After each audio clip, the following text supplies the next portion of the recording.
जय हिंद दोस्तों, आप सभी का फिर से एक नए वीडियो में स्वागत है। अपने आज की इस वीडियो में हम जानेंगे कि रूट शब्द किसे कहते हैं, यानी कि रूट शब्द की परिभाषा क्या होती है। और हम क्या जानेंगे, हम जानेंगे कि योग रूट शब्द किसे कहते हैं, यौगिक शब्द किसे कहते हैं। ठीक, तो आज की इस वीडियो में हम इन तीनों के बारे में विस्तार से जानेंगे। ये वीडियो देखने के बाद आपको दूसरा कोई भी वीडियो देखने की जरूरत नहीं पड़ेगी। तो इस वीडियो को अंत तक देखिएगा। अगर वीडियो अच्छा लगे तो वीडियो को लाइक कर लीजिएगा और चैनल को सब्सक्राइब कर लीजिएगा। चलिए इस वीडियो को स्टार्ट करते हैं।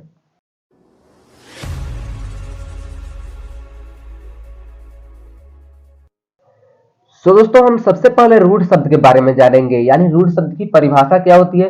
फिर उसके बाद हम यौगिक शब्द और उसके बाद योग रूट शब्द के बारे में। ठीक, तो चलिए एक एक करके इसे समझते हैं। वीडियो को अंत तक देखिएगा। ठीक, अगर वीडियो अच्छा लगता है तो वीडियो को लाइक कर लीजिएगा। ठीक, और चैनल को सब्सक्राइब भी कर लीजिएगा। चलिए सबसे पहले हम रूट शब्द की परिभाषा को देखते हैं। तो रूट शब्द का परिभाषा क्या कहता है कि जिन शब्दों के खंड करने पर कोई अर्थ ना निकले, ठीक, उसे हम रूढ़ शब्द कहते हैं। यहां तक आपको समझ में नहीं आया होगा, लेकिन अब आपको समझ में आएगा। समझ में क्या आएगा कि जिन शब्दों का, अगर कोई भी शब्द है और उसको खंड करने पर कोई निश्चित अर्थ नहीं निकल रहा है, कोई निश्चित अर्थ प्रकट नहीं हो रहा है, तो हमारा क्या होगा जी, वो हमारा रूढ़ शब्द हो जाएगा। क्लियर हुआ। यानी कि जैसे कान, नाक, पर, गाय, पशु, ये हमारे क्या है जी, रूढ़ शब्द के उदाहरण है। चलिए इसे एक एक कर समझ जाए। जैसे कान है, क्या है जी, कान है, तो परिभाषा क्या कहता है, जिन शब्दों का, तो शब्द हो गया कान। कान क्या हुआ, एक शब्द हुआ ना जी। खंड करने पर, खंड कर दिए, का जोड़ न, का जोड़ न, तो ये खंड करने पर कोई निश्चित अर्थ ना निकले, यानी का कोई निश्चित अर्थ निकल रहा है, नहीं निकल रहा है। ना ही न का कोई निश्चित अर्थ निकल रहा है, नहीं नहीं निकल रहा है जी। का कहने से किसका तात्पर्य हो रहा है, किसके बारे में बतलाया जा रहा है, कुछ भी नहीं। न कहने से किसका मतलब निकल रहा है, कुछ भी नहीं। यानी कि जिन शब्दों का खंड करने पर कोई निश्चित अर्थ ना निकले, वो हमारे क्या हो जाएंगे, रूढ़ शब्द हो जाएंगे। जैसे नाक है, तो ना जोड़कर, ना कहने से भी किसका तात्पर्य नहीं बन रहा है, ना ही कोई शब्द। अच्छा, ना कहने पर किसका प्रयोग हो रहा है, कि कोई शब्द है जी ना, कोई अर्थ निकल रहा है ना। ठीक, क जो, क का कोई अर्थ निकल रहा है, नहीं निकल रहा है। ठीक, जैसे पर है, ठीक, उसके बाद क्या है, पशु है, तो पशु में जो पशु है, गाय है, तो गाय जैसे है गा जोड़िय।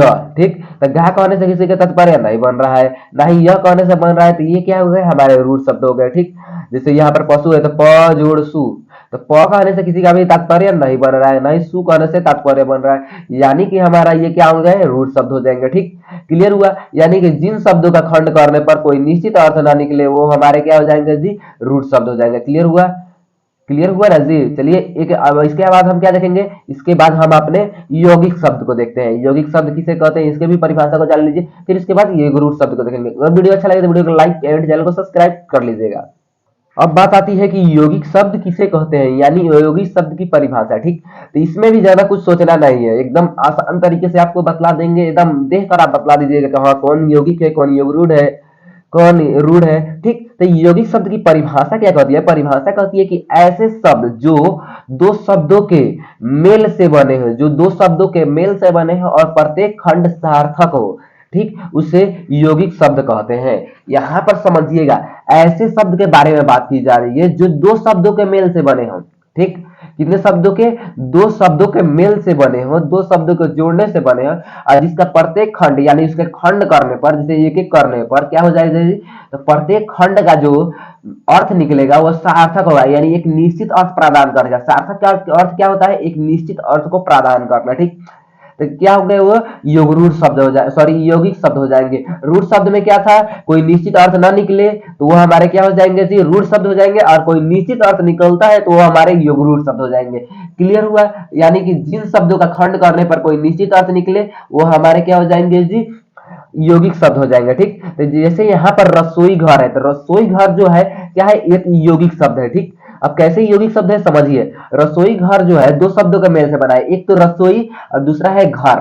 एक तो रसोई और दूसरा क्या है जी, घर है, दूसरा घर है। तो रसोई का मतलब क्या होता है, रसोई का मतलब होता है जहां भोजन, भोजन जहां पकता है, जहां इस तरह रहेगा जी, तो जहां भोजन पकता है वो हमारा क्या हो जाता है जी, रसोई कहते हैं ना जी। और घर का मतलब घर, यानी जहां भोजन पकाने का घर होता है जी। और सिंपल वे में बोले तो भोजन, भोजन पकाने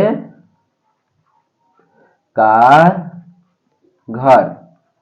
क्या जी, भोजन पकाने का घर। और रसोई घर उसे नहीं कहते हैं जी, रसोई का अर्थ क्या होता है, भोजन जहाँ पकता है। और घर का अर्थ क्या होता है, घर का घर तो यानी कि भोजन जहाँ पकता है उसे हम रसोई घर कहते हैं। ठीक, क्लियर हुआ। यानी दोनों जो शब्द खंड, जब दो खंड में बांटे, एक तो रसोई दूसरा घर, तो दोनों जो है एक निश्चित अर्थ प्रदान कर रहा है। क्या कर रहा है, एक निश्चित अर्थ प्रदान कर रहा है, यानी ये यौगिक शब्द है। ठीक, क्लियर हुआ। जैसे विद्यालय है, विद्यालय, विद्या जोड़ आलय, विद्या जोड़ आलय। विद्या का मतलब क्या होता है, ज्ञान। विद्या का मतलब क्या होता है, ज्ञान। ठीक, और आलय का मतलब क्या होता है, घर या फिर मंदिर। मंदिर, अच्छा नहीं बोलते हैं विद्या का मंदिर किसे कहा जाता है जी, मंदिर होता है जी, मंदिर। तो विद्या का मंदिर किसे कहा जाता है, विद्यालय को कहा जाता है ना जी, या फिर ज्ञान का मंदिर कहा जाता है। तो विद्या जोड़ आलय या ज्ञान का घर कहा जाता है। ठीक, तो विद्या का मतलब क्या हो जाता है, ज्ञान हो जाता है, और आलय का मतलब घर, तो ज्ञान का घर हो जाएगा। तो ठीक, तो ये जो है खंड करने पर क्या हो रहा है, एक निश्चित अर्थ प्रदान कर रहा है। खंड करने पर क्या हो रहा है, एक निश्चित अर्थ प्रदान कर रहा है कि हाँ विद्यालय किसकी बात हो रही है, तो ज्ञान के घर की बात हो रही है। ठीक, ठीक इसी प्रकार यहाँ पर है प्रयोगशाला। क्या है जी, प्रयोगशाला। तो प्रयोगशाला जो है दो शब्दों के मेल से, एक तो प्रयोग और दूसरा है शाला। ठीक, तो प्रयोग का अर्थ क्या होता है, जांच। प्रयोग का अर्थ क्या होता है, अच्छा प्रयोग करना मतलब जांच करना, प्रयोग करना मतलब जांच करना, यानी जांच। ठीक, और दूसरा क्या है, शाला यानी घर। तो इसका मतलब क्या हो जाएगा, जब दोनों को जोड़ेंगे तो क्या अर्थ निकलेगा, जांच घर। एक तो जांच, जांच से मतलब समझ आया है कि प्रयोग कर रहे हैं, किसी का जांच कर रहे हैं। ठीक, और घर का मतलब भी जानते ही है कि जिसमें जो रहते हैं या फिर जिसमें जांच किया जाता है, या कक्ष बोल सकते हैं। ठीक, तो यानी प्रयोग कक्ष या प्रयोग घर, जांच घर। ठीक, तो यानी एक निश्चित अर्थ प्रदान कर रहा है कि किसके बारे में बात हो रही है, जांच घर के बारे में, जांच कक्ष के बारे में बात हो रही है। ठीक, तो यहाँ पर क्लियर हुआ। यानी कि जिन शब्दों का खंड करने पर कोई निश्चित अर्थ निकलता है तो हमारे क्या हो जाएंगे जी, वो हमारे रूढ़ यौगिक शब्द होंगे। और जिन शब्दों का खंड करने पर कोई निश्चित अर्थ नहीं निकलता है, जिन शब्दों का खंड करने पर कोई निश्चित अर्थ ना निकले, वो हमारे रूढ़। ठीक, और जिन शब्दों का निश्चित अर्थ निकले खंड करने पर, वो हमारे यौगिक क्या हो जाएंगे जी, यौगिक हो जाएंगे ना जी, यौगिक। तो क्लियर हुआ। यानी जिन शब्दों का खंड करने पर निश्चित अर्थ योगी रूढ़, और जिन शब्दों का निश्चित अर्थ निकले वो हमारे यौगिक। ठीक, क्लियर हुआ। चलिए आगे की ओर बढ़ते हैं। आगे हमारा क्या है, आगे है हमारा योगरूढ़ शब्द। ठीक, तो चलिए इसे भी जान लेते हैं, योगरूढ़ शब्द किसे कहते हैं। ठीक, तो योगरूढ़ शब्द की परिभाषा कहती है कि ऐसे शब्द जो यौगिक तो होते हैं, समझिएगा यहाँ पर, यौगिक तो होते हैं, यानी एक निश्चित खंड करने पर निश्चित अर्थ तो देते हैं, पर अर्थ के विचार से, किसके विचार से, अर्थ के विचार से अपने सामान्य अर्थ को छोड़कर, ठीक, किसी परंपरा से विशेष अर्थ ग्रहण करते हैं, उसे योगरूढ़ शब्द कहते हैं। ठीक, तो यहां पर आपको समझ में अभी तक नहीं आया होगा कुछ भी बात, तो समझिएगा यहां पर ध्यान से। ऐसे शब्द जो यौगिक तो होते हैं, यानी जिसका खंड करने पर निश्चित अर्थ प्रदान करे, जिसका खंड करने पर निश्चित अर्थ प्रदान करे, यानी वो क्या है जी, सार्थक तो है, उसका खंड जो है सार्थक तो है, लेकिन वो अर्थ के विचार से अपने सामान्य अर्थ को छोड़कर किसी परंपरा से विशेष अर्थ को ग्रहण कर लेते हैं, वो हमारे क्या हो जाएंगे जी, योगरूढ़ शब्द हो जाएंगे। ये तो आपको देखते कहीं बतला दीजिएगा, जितने भी देवी देवता का नाम होगा ना जी, वो हमारे क्या होंगे, योगरूढ़ शब्द होंगे। ठीक, तो जैसे यहाँ पर लंबोदर है, तो लंबोदर का जब हम खंड करते हैं तो क्या निकलता है, लंबा जोड़ उदर निकलता है, लंबा। ठीक, जोड़ उदर आता है, उदर।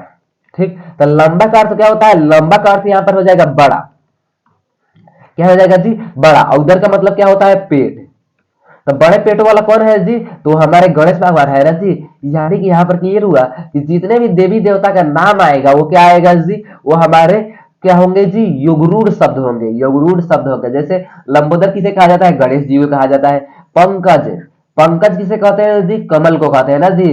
पंग का मतलब क्या होता है, पंग का मतलब होता है कीचड़, और कज का मतलब क्या होता है, कज का खिलना, यानी कीचड़ में जो खिलता है वो हमारा क्या हो जाएगा जी, कमल हो जाएगा।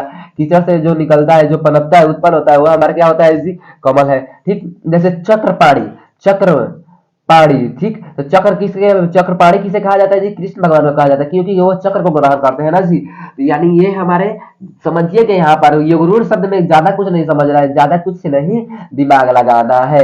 क्या दिमाग लगाना है कि जितने भी देवी देवताओं के नाम होंगे वो हमारे क्या होंगे? योग रूढ़ शब्द होंगे। क्या होंगे जी? योगरूढ़ शब्द होंगे। जितने भी देवी देवताओं के नाम होंगे योगरूढ़ शब्द होंगे। जिसका जैसे पंकज है जी, तो पंकज जिसका जिसका खंड करने पर अपने निश्चित अर्थ को छोड़कर, ठीक, जो जो अपना सार्थक अर्थ है, जो अपना सामान्य अर्थ है, सामान्य समान अर्थ को छोड़कर किसी परंपरा से विशेष अर्थ को ग्रहण कर ले। जैसे विशेष अर्थ क्या ग्रहण किया? तो कमल का ग्रहण कर लिया, ठीक। जैसे चक्र पाड़ी है, चक्र पाड़ी, ये दोनों है। चक्र का मतलब भी जानते हैं, पाड़ी का मतलब भी जानते हैं, ठीक। तो यहाँ पर ये क्या किया? एक परंपरा से, यानी हिंदू धर्म के परंपरा से एक विशेष अर्थ को ग्रहण कर लिया, कृष्ण भगवान का ग्रहण कर लिया जी। जैसे लंबोदर, लंबा मतलब बड़े पेट, बड़ा, या फिर लंबा, लंबा मतलब क्या हो जाएगा? बड़ा, और उधर का मतलब पेट हो जाता है जी। तो लंबा बड़ा पेट, तो दोनों ये क्या हुआ? एक तरह से ये क्या हुआ? यौगिक शब्द हुआ। लेकिन किसी परंपरा से, यानी हिंदू धर्म की परंपरा से ये क्या हो रहा है जी? विशेष अर्थ को ग्रहण कर ले रहा है। अब विशेष अर्थ क्या ग्रहण कर रहा है? कि गणेश जी के बारे में बात हो रही है ना जी। यानी गणेश जी को कहते हैं लंबोदर, ठीक। क्लियर हुआ? यानी कि जिन शब्दों का खंड करने पर कोई निश्चित अर्थ ना निकले वो हमारे रूढ़ शब्द, जिन शब्दों का खंड करने पर निश्चित अर्थ निकले वो हमारे यौगिक शब्द क्या हो जाएंगे जी? यौगिक शब्द, ठीक। और जिन शब्दों का खंड करने पर निश्चित अर्थ निकल रहा है लेकिन वो अपने सामान्य अर्थ को छोड़कर विशेष अर्थ को ग्रहण कर ले, सामान्य अर्थ को छोड़कर विशेष अर्थ को ग्रहण कर ले, वो हमारे क्या हो जाएंगे जी? योग रूढ़ शब्द हो जाएंगे। क्या हो जाएंगे? योग रूढ़ शब्द हो जाएंगे, रूढ़ शब्द, ठीक। तो क्लियर हुआ? यानी कि जिन शब्दों का खंड करने पर कोई निश्चित अर्थ निकले वो हमारे यौगिक, और सामान्य अर्थ को छोड़कर विशेष अर्थ को ग्रहण करे वो हमारे योग रूढ़ शब्द। चलिए मिलते हैं अपने अगले वीडियो में, तब तक के लिए जय हिंद, वंदे मातरम।